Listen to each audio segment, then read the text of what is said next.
சொந்த கட்சியிலிருந்தே துணிச்சலான கேள்வி. விஜய் மீது கேள்விகளை எழுப்பிய டிவிகே பெண். வாங்க விரிவா பார்க்கலாம். பிரபல நடிகரும் தமிழக வெற்றி கழகத்தின் தலைவருமான விஜய் மீது அவரது மனைவி சங்கீதா விவாகரத்து கேட்டு செங்கல்பட்டு மாவட்ட நீதிமன்றத்தில் மனு தாக்கல் செய்த செய்தி கடந்த பிப்ரவரி மாதம் 27ஆம் தேதி கசிந்திருந்தது.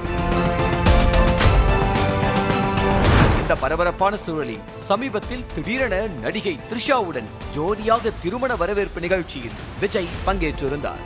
இதற்கு பல்வேறு தரப்பிலிருந்து நிறைய விமர்சனங்கள் வந்திருந்தன.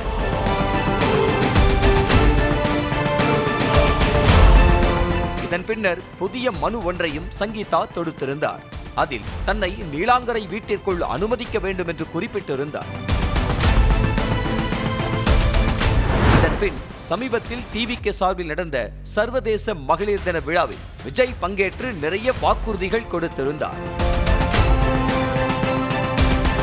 மேலும் தொண்டர்களை பார்த்து இப்ப நிறைய பிரச்சனைகள் போகுது, அதுக்கு நீங்க வருத்தப்படுறத பார்த்து எனக்கு வருத்தமா இருக்கு என்று கூறிவிட்டு அதெல்லாம் நான் பாத்துக்கிறேன் என்று சொல்லிவிட்டு ரொம்ப வருத்தப்படாதீங்க, அதெல்லாம் வர்த்தே கிடையாது என்று விஜய் பேசியிருந்தார். சில பிரச்சனைகள்லாம் ஓடிட்டு இருக்கு இல்லையா, அதெல்லாம் நீங்க அதுக்கு போராடி ஹர்ட் ஆகிறதெல்லாம் நான் பார்க்குறேன். அதை பார்த்து எனக்கு ஹர்ட் ஆகுது,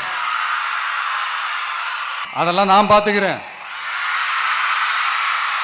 அவ்வளோலாம் ஹர்ட் ஆகுதுங்க, அதெல்லாம் வருத்தலாம் கிடையாது. இதற்கு எதிர்ப்பு தெரிவித்து விஜய் மீது துணிச்சலான கேள்விகளை அடுக்கியுள்ளார் தாவேக்காவை சேர்ந்த ரஞ்சனா நாச்சியார்.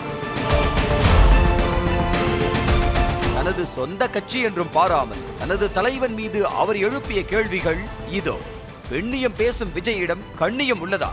தாவேக்கா மகளிர் தின விழா மேடையில் அது வொர்த் இல்லை என கூறினீர்களே, எது வொர்த் இல்லை தலைவா? தங்கள் மனைவியா அல்லது திருமண வாழ்க்கையா? ஒரு பக்கம் பெண்கள் உயர்வு பற்றி பேசுகிறீர்கள், மற்றொரு பக்கம் பெண்களின் மரியாதையை காக்கும் மொழி கூட தங்கள் வார்த்தைகளில் காணப்படவில்லை என்றால் அந்த அரசியல் எதற்காக? தங்கள் உண்மை முகம்தான் என்ன என்று விஜய் மீது அடுக்கடுக்கான கேள்விகளை எழுப்பி உள்ளார். மேலும் பிறர் குழந்தைக்கு தாய்மாமனாக இருக்கும் முன்னர் பெற்ற குழந்தைகளுக்கு தகப்பனாக இருப்பது முக்கியமில்லையா? நீங்கள் சீர்கொடுக்க வேண்டாம் தலைவா, இளைஞர்களை சீர்குலைக்காமல் இருப்பதே சிறந்தது. மேலும் மோசமான ட்ரெண்ட் செட்டராக மாறிவிடாதீர்கள் எனவும் தெரிவித்துள்ளார். இந்த தாவேக்கா ரஞ்சனா நாச்சியார் பாஜகவிலிருந்து விலகி தாவேக்காவில் இணைந்தார் என்பது குறிப்பிடத்தக்கது.